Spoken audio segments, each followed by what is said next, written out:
एक मूर्ख ब्राह्मण और उसकी चालाक पत्नी। पुराने समय में एक नगर था, महाराज नगर। उस नगर के पास एक गांव था, जहां पर एक सुशर्मा नाम का निर्धन ब्राह्मण निवास करता था। ब्राह्मण अकेला था, तो जहां कहीं जाता उसे खाने को मिल जाता। तो ब्राह्मण को और चाहिए क्या था? भोजन और वस्त्र। तो भोजन तो कोई भी दे देता था, वस्त्र भी यज्ञ इत्यादि में जाने पर दान में मिल जाते थे। तो ब्राह्मण का दिन गरीबी में ही आनंद से बीत जाता था। कहा भी गया है कि गरीबी और अमीरी मनुष्य के मान लेने से है। ब्राह्मण गरीबी में भी मस्त रहता, पढ़ा लिखा था नहीं, तो कथा वार्ता उसे आता ही नहीं था। उसके पास कोई यजमान भी नहीं था, फिर भी लोग ब्राह्मण को बहुत आदर देते थे। पुराना समय था, उस समय राजा महाराजा राज करते थे, कोई नेता वेता नहीं होते थे। इस कारण लोग मिलजुल कर और बहुत प्रेम से रहते थे। किसी में कोई बेमन से नहीं था। किसी के घर की बात दूर, पड़ोसी भी भूखा नहीं सोता था। लोग बहुत मेहनती भी होते थे और मेहनत की ही खाते थे, तो ब्राह्मण का भी गुजारा हो जाता था। मगर ब्राह्मण कितना दिन कुंवारा रहता। पड़ोसियों ने सोचा कि इसका विवाह करा देते हैं, तो अपनी जिम्मेवारी समझने लगेगा। पत्नी जब आ जाएगी तो उसे घर बार की भी चिंता होगी, रोजी रोटी की भी चिंता होगी। साना जैसा छूटा नहीं घूमेगा। कुंवारा लड़का मदमस्त हाथी की तरह होता है, जबकि उसकी पत्नी हाथीवान की काम करती है और उसे मनुष्य की तरह रहना सिखा देती है। तो ब्राह्मण भी मदमस्त हो घूमा करता था और कहीं भी किसी के भी घर मांग कर खा लेता, किसी के भी दरवाजे पर सो जाता। मगर जब पड़ोसियों ने ब्राह्मण का एक चतुर स्त्री से विवाह करा दिया, जब वह दुल्हन बनकर ब्राह्मण के घर आई, तो उसके घर में कुछ भी ठीक नहीं था। ना तो घर में बर्तन थे, ना चूल्हा था, यहां तक कि वर्षों से घर में दीपक भी नहीं जला था। ब्राह्मणी यह देख अपने दुर्भाग्य को कोसने लगी और रोने लगी। तो पड़ोसिनों ने समझाया कि बहन रो मत, सबके पति विवाह से पहले एक जैसे होते हैं, विवाह के बाद ही उन पर जिम्मेवारी पड़ती है। ये पति लोग बहुत भोले होते हैं और अपनी पत्नियों के प्रति काफी वफादार होते हैं, परंतु रास्ते पर लाने के लिए स्त्रियों को थोड़ी सख्ती दिखानी पड़ती है। वैसे तुम खुद समझदार हो, अपने तरीके से ब्राह्मण को सही रास्ते पर लाओ। ब्राह्मणी ने भी समझ लिया कि अब दुर्भाग्य पर रोने के बजाय उसे अब सौभाग्य में बदलने की कोशिश करनी चाहिए। तो ब्राह्मणी ने ब्राह्मण को समझाया कि अब तक जो भी करते थे वो आपकी मर्जी थी, मगर अब जो कुछ भी करोगे वो हमारी मर्जी होगी। घर में पूजा पाठ चलने चाहिए, दीप इत्यादि जलने चाहिए, घर के चूल्हे पर ही भोजन बनने चाहिए तथा उसका भोग लगाकर ही भोजन करने चाहिए। आथा अब रोज आपको पका पकाया भोजन नहीं, अन्न मांग कर लाना होगा। नहीं मिलने पर मेहनत मजदूरी करके भी लाओ, तभी मैं आपके साथ रह सकती हूं। अब नई नवेली पत्नी किसे नहीं भाती। तो ब्राह्मण को भी पत्नी का साथ चाहिए था, तो वह उसके लिए मांग कर अन्न इत्यादि लाने लगा। शुरू में उसे लोगों से अन्न भी मिलने लगे, परंतु उस क्षेत्र में दुर्भिक्ष पड़ गया। गांव के लोगों का अपना खुद का पेट भरना मुश्किल हो गया, तो वह दान पुण्य या किसी को भिक्षा कहां से देते। सुशर्मा को भिक्षा मिलना बंद हो गया। दिन भर मांगने पर भी उसे एक मुट्ठी अन्न नसीब नहीं हो पा रहा था, तो वह खुद क्या खाता और क्या अपनी पत्नी को खिलाता। जब घर में 2 वक्त चूल्हे नहीं जले, तो पत्नी ने कहा कि आप इस तरह हाथ पर हाथ धरे बैठे रहे तो हम भूखे मर जाएंगे। आप किसी दूसरे नगर में जाओ, शायद वहां से कुछ मिल जाए। अगर लोगों ने धर्म का काम छोड़ दिया है तो तुम मेहनत मजदूरी भी करके ले आओ, मगर खाने का कोई प्रबंध करो। ब्राह्मण पत्नी की बात मान दूसरे नगर के लिए चल पड़ा। चलते चलते दोपहर हो गया। अभी वह एक जंगल के मध्य में था। उसका हाल भूख प्यास से बेहाल हो रहा था, परंतु जंगल के मध्य में उसे भोजन का प्रबंध कहां से हो। वह थक कर एक वृक्ष के नीचे बैठ गया। भगवान की लीला अपरंपार है। वह कब कहा किस पर दया दिखा दे, कोई कह नहीं सकता। भगवान का नियम है कि वह या तो महामूर्ख के सामने प्रकट होते हैं या फिर परम ज्ञानी के सामने। बीच वाला राम खुदाई में ही रह जाता है। ब्राह्मण ने नजर उठाकर देखा तो सामने एक बहुत सुंदर मंदिर दिखा। थोड़े पहले ही देखा था तो यहां कुछ नहीं था। अचानक से मंदिर कहां से आ गया। शायद मंदिर था, मगर धूप लग जाने से आंखें चौधिया गई थी, इसलिए मंदिर नजर नहीं आया। मगर जब सामने मंदिर है तो जरूर भोजन का प्रबंध हो जाएगा। ब्राह्मण जल्दी से उठकर मंदिर के तरफ बढ़ चला। वहां पहुंचकर देखा तो एक नौजवान और एक स्त्री मंदिर के चबूतरे पर बैठे हुए हैं। ब्राह्मण पहुंचते ही उनसे भोजन की मांग किया तो नवयुवक पत्नी से बोला कि ब्राह्मण को भोजन कराओ। जब ब्राह्मण ने भोजन कर लिया तो पूछा कि भाई, मैं इस रास्ते से कई बार गया हूं, परंतु पहले यहां कोई मंदिर नहीं था। यह मंदिर कब बना है और किसने बनवाया है? युवक बोला, ब्राह्मण देवता, आप ठीक कह रहे हो। पहले यहां मंदिर नहीं था, परंतु नगर के धनी सेठ सवारिया सेठ ने इसका निर्माण हाल ही में कराया है, तथा हम पति पत्नी को इसमें पुजारी नियुक्त किया है। यह कोई शहर का मंदिर तो है नहीं कि भक्तों की भीड़ लगे। तो हम दोनों पूजा पाठ कर लेने के बाद दिन भर चौसर खेलते रहते हैं, परंतु यहां कोई तीसरा फैसला करने के लिए नहीं रहता कि पत्नी जीती या मैं जीता। परंतु आप आ गए हो तो हमारा खेल देख लो और उसके बाद निर्णय करके जाना कि कौन जीता और कौन हारा। ब्राह्मण बोला, आप जैसा कहो हम वैसा ही करेंगे, आप खेल शुरू करो। दोनों पति पत्नी चौसर खेलने लगे। ब्राह्मण बैठकर देखने लगा।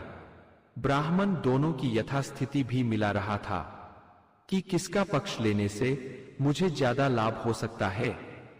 ब्राह्मण ने देखा कि स्त्री ने तो बहुत सारे गहने पहन रखे हैं, परंतु पुरुष के पास कुछ भी नहीं है। स्त्री यदि खुश हो गई तो कोई ना कोई आभूषण दे देगी, परंतु पुरुष के पास देने लायक कुछ नहीं दिखता। आठ दोनों में से कोई जीते या हारे, मुझे क्या लेना देना, मुझे तो स्त्री का ही पक्ष लेना है। जब खेल समाप्ति हुआ तो युवक ने पूछा, ब्राह्मण देवता, आप अब फैसला करो कि हम दोनों में कौन जीता। तब ब्राह्मण बोला, जीती तो आपकी पत्नी है, आप हार गए हो। युवक बोला, आप ठीक कह रहे हो ब्राह्मण देवता, कोई भी मनुष्य स्त्री से नहीं जीत सकता। स्त्री अपनी जीत पर खुश होकर ब्राह्मण को एक हीरे की अंगूठी दे दी। ब्राह्मण अंगूठी पाकर बहुत खुश हुआ और उनसे विदा ले घर को चल पड़ा। जाते वक्त स्त्री ने कहा कि ब्राह्मण देवता, आपने तो भोजन पा लिया था, परंतु आपके घर कोई स्त्री भी है, उसके लिए भी खाना लेते जाओ। पुरुष को अपने से ज्यादा स्त्रियों का ख्याल रखने चाहिए। पुरुष कहीं से भी भोजन का प्रबंध कर सकता है, किसी के घर भोजन पा सकता है, परंतु स्त्री ऐसा नहीं कर सकती। तो पुरुष को इस बात का ख्याल रखने चाहिए कि स्त्री के लिए भी भोजन का प्रबंध कर ले। स्त्री ने बांधकर ब्राह्मण को भोजन दे दिया। ब्राह्मण वहां से घर के लिए चल पड़ा। रास्ते में उसे एक तालाब दिखा तो ब्राह्मण ने सोचा कि गर्मी से बेहाल हो रहा हूं, क्यों ना इसमें पानी पी लूं और गर्मी शांत करने के लिए स्नान कर लूं। ब्राह्मण भोजन को और अपने कपड़ों को उतार कर बाहर रखा, मगर अंगूठी को अपनी मुट्ठी में ही बंद रखा, उसे बाहर नहीं रखा। उसने सोचा, इतनी कीमती चीज बाहर कैसे रख दूं? कोई चील कौआ लेकर उड़ गया तो क्या करूंगा?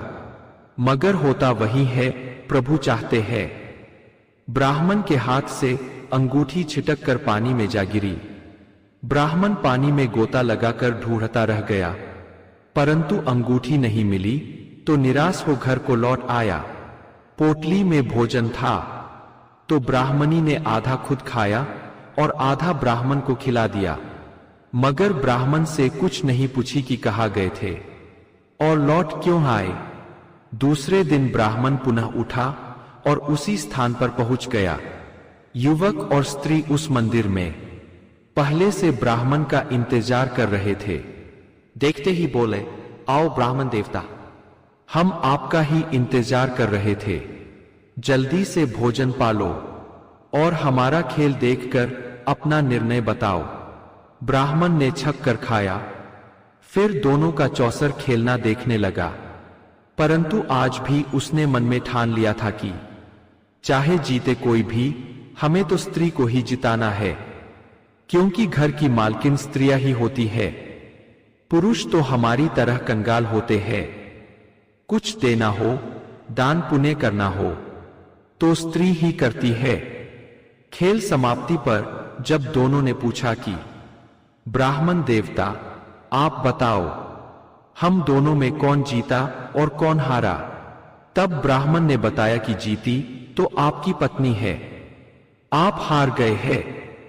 तब युवक बोला, ब्राह्मण देवता, आप इस वक्त न्याय के आसन पर बैठे हो, अगर कह रहे हो कि मेरी पत्नी जीती और मैं हारा, तो मैं आपकी बात मान लेता हूं। स्त्री ने आज ब्राह्मण को अपने गले का हार दे दिया और ब्राह्मण की पत्नी के लिए भोजन देकर विदा किया। ब्राह्मण अपने घर आ गया, वह स्त्री को हार और भोजन दे दिया। ब्राह्मणी बहुत खुश हो पहले खाना खाई, फिर गले में हार पहन आईना के सामने खड़ा हो गई तो देखी कि वह हार तो सर्प में बदल चुका है। स्त्री उसे भूत प्रेत की माया समझ हार को गले से निकाल चूल्हे में डाल दिया और ब्राह्मण पर बहुत नाराज हुई कि रास्ते में पड़ी कोई भी चीज उठाकर घर चले आते हो, जो मेरे लिए हार लाए हो, उस पर किसी भूत प्रेत की साया है। ब्राह्मण तीसरे दिन भी उठा और लालच बस फिर उसी जंगल में, उसी मंदिर में पहुंच गया। पति पत्नी पहले की तरह ही आज भी ब्राह्मण का इंतजार कर रहे थे। ब्राह्मण को देखकर बहुत खुश हुए और बोले, आओ ब्राह्मण देवता, हम आप ही का इंतजार कर रहे थे, जल्दी से भोजन करो और हमारे खेल देखकर न्याय करो कि कौन जीता कौन हारा। ब्राह्मण खा पीकर फिर उनका खेल देखने लगा। आज भी उसने मन में विचार किया कि जीते चाहे कोई भी, मुझे तो स्त्री का ही पक्ष लेना है। समाप्ति पर ब्राह्मण ने बताया कि नवयुवक, बुरा मत मानना, आप आज भी रोज की भांति हार गए हो। युवक ने कहा, आपका न्याय सर आंखों पर। स्त्री खुश हो बोली, ब्राह्मण, तुम आज कोई गाड़ी मंगाओ, मैं तुम्हें यहां पर पड़ा पूरा खजाना ही दिए देती हूं। संयोग से एक गाड़ी भी सामने खड़ी मिली तो स्त्री ने मंदिर के तहखाने खोलकर हीरे मोतियों से भरे कई संदूक दे डाले। ब्राह्मण उसे बैलगाड़ी पर लादवा कर चल पड़ा। रास्ते में ब्राह्मण को लघु शंका महसूस हुई तो वह लघु शंका करने बैठ गया। तभी एक बवंडर आया और गाड़ी को गाड़ीवान सहित उड़ाकर कहीं दूर लेकर चला गया। ब्राह्मण ढूंढते ढूंढते थक गया, गाड़ी और गाड़ीवान कहीं नहीं मिले। आज तो ब्राह्मणी का खाना भी गाड़ी में ही रह गया था। ब्राह्मण खाली हाथ घर लौट आया। ब्राह्मणी ने देखा कि आज तो ब्राह्मण खाली हाथ लौट आया है, तो वह ब्राह्मण से बोली, आप रोज सुबह दूसरे नगर को जाते हो, परंतु हमें लगता है बीच रास्ते से वापस चले आते हो। आखिर कहाँ जाते हो और फिर लौट क्यों आते हो? तब ब्राह्मण ने मंदिर की सारी घटना सुना दी। ब्राह्मणी बोली, जंगल में मंदिर? अरे क्या बात करते हो? अभी पिछले हफ्ते ही उसी रास्ते से मैं मायके गई और आई थी। जंगल में कहीं कोई मंदिर नहीं था। फिर रातों रात मंदिर बनकर कहां से खड़ा हो गया। ब्राह्मण बोला, भाग्यवान, मैं झूठ नहीं बोल रहा। वहीं से मैं तुम्हारे लिए भोजन और हार लेकर आ चुका हूं। तब ब्राह्मणी ने कुछ सोचा, फिर भाव विह्वल हो गई। वह बहुत चतुर और ज्ञानी स्त्री थी। उसने जान लिया कि स्वयं नारायण हमारे मूर्ख पति के साथ कोई लीला कर रहे हैं, मगर उनकी परीक्षा लेना भी जरूरी है। स्त्री बोली, स्वामी, आप आज भी उसी मंदिर पर जाओ, मगर आज चौसर में पुरुष को जीता देना। ब्राह्मण बोला, लेकिन पुरुष के पास तो कुछ है ही नहीं, भला वो मुझे क्या देगा? तब ब्राह्मणी बोली, न्याय लालच बस नहीं किया जाता। आप पहले अपना लालच त्यागो और मेरी मानो, आज पुरुष को जीता देना। भगवान ने चाहा तो सब शुभ शुभ होगा। ब्राह्मण पत्नी की बात मान रोज की तरह मंदिर पर चला गया। वहां आज भी पति पत्नी ब्राह्मण का इंतजार कर रहे थे। देखते ही बोले, अरे ब्राह्मण देवता, कहाँ देर लगा दिए, हम आपका कब से इंतजार कर रहे हैं। जल्दी से भोजन करो और हमारे चौसर के खेल का फैसला करो। आज हमारे खेल का आखिरी दिन है, इसके बाद हम अब दूसरी तरह का खेल खेलेंगे। आज बहुत सोच समझ कर फैसला देना। ब्राह्मण भोजन के उपरांत दोनों का खेल देखने लगा। खेल का समापन हुआ तो युवक ने पूछा, कहो ब्राह्मण देवता, कौन जीता कौन हारा? तब ब्राह्मण को अपनी पत्नी की बात याद आ गई कि आज पुरुष को जीता देना। तो ब्राह्मण बोला, आज तो आपकी पत्नी हार गई है और आप जीत गए हो। तब युवक बोला, फिर से सोच लो ब्राह्मण देवता, क्योंकि मेरे पास आपको देने के लिए कुछ भी नहीं है। ब्राह्मण बोला, चाहे जो भी हो, परंतु जीते आप ही हो। युवक ने ब्राह्मण को कोई उपहार नहीं दिया। स्त्री भी नाराज होकर ब्राह्मणी को भोजन भी नहीं बांधी। ब्राह्मण वहां से घर के लिए चल पड़ा। रास्ते में अपनी पत्नी के विषय में भला बुरा सोचता रहा कि रोज तो अच्छा भोजन लेकर जाता था, आज उसकी बात मानने से कुछ भी नहीं मिला। आज देखता हूं क्या खाती है, बहुत चतुर बनती फिरती है, करना धरना कुछ नहीं, भैंस जैसी घर में पड़ी रहती है और मुझे नौकर समझ मुझ पर शासन चलाती है। ब्राह्मण अंगूठी को याद कर उस तालाब के पास गया जहां उसके हाथ से पानी में अंगूठी गिर गई थी। वहां उसने देखा कि अंगूठी तो किनारे पड़ी हुई है। वह तुरंत उसे उठा लिया और घर को चल पड़ा। रास्ते में उसे वह बैलगाड़ी वाला मिल गया। बोला, भैया, गजबे उजबुक आदमी हो, मुझे अपना घर बार का पता बताया नहीं और ना जाने कहां गायब हो गए। मैं तुम्हारा घर ढूंढते ढूंढते आज 4 दिन से हैरान परेशान हूं। अब आज आकर मिले हो, चलो अपना घर दिखाओ। ब्राह्मण उसे घर लेकर आया और सारा माल उतार घर में रख दिया। अब गाड़ी वाले से उसका भाड़ा पूछा तो गाड़ी वाला बताया कि भाड़ा तो सावलिया सेठ ने पहले ही दे दिया है, अब तुम मुझे सिर्फ भोजन करा दो। भोजन की बात सुन ब्राह्मण बगले झांकने लगा, क्योंकि उसके घर में पहले से कोई भोजन सामग्री थी नहीं। अब धन लेकर बाजार गया और सामान खरीद लाया, तब तक तो बहुत देर हो जाएगी। तभी ब्राह्मणी बोली, अरे घबराने की जरूरत नहीं, आज सावलिया सेठ ने हमारे घर बहुत सारा भोजन भेजवाया है, उसी में से गाड़ी वाले को खिला दो। ब्राह्मण ने गाड़ीवान को खिलाकर विदा किया, फिर अंगूठी ब्राह्मणी को दिया। ब्राह्मणी चूल्हे में से हार निकाल लाई, मगर वहां एक हार नहीं, पूरा चूल्हा ही गहनों से भरा पड़ा था। दोनों रात को आराम से सो रहे। सुबह में बहुत से मजदूर और राजमिस्त्री ब्राह्मण के घर आ गए। और पूछा कि यही सुशर्मा का घर है? तो ब्राह्मण ने बताया हाँ यही है। तो मजदूरों ने बताया कि हमें सावलिया सेठ ने आपकी मकान बनाने के लिए भेजा है।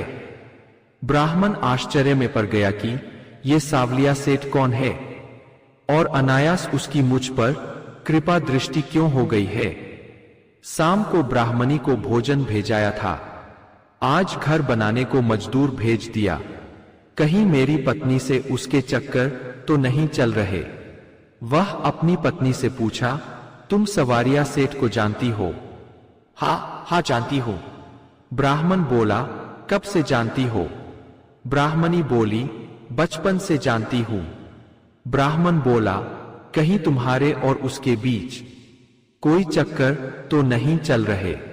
ब्राह्मणी बोली, उसके चक्कर तो हमारे ही नहीं सभी के स्त्रियों के साथ चलते हैं और स्त्रियों के पति यह जानकर बहुत खुश होते हैं। ब्राह्मण बोला, तो इतना बड़ा बदमाश है सवारिया सेठ, और स्त्रियों के पति भी कैसे है कि उसको मारने पीटने के बजाय खुश होते हैं, यानी सभी नामर्द है।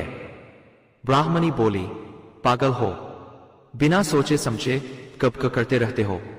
अरे सवालिया सेठ भगवान कृष्ण को कहते हैं।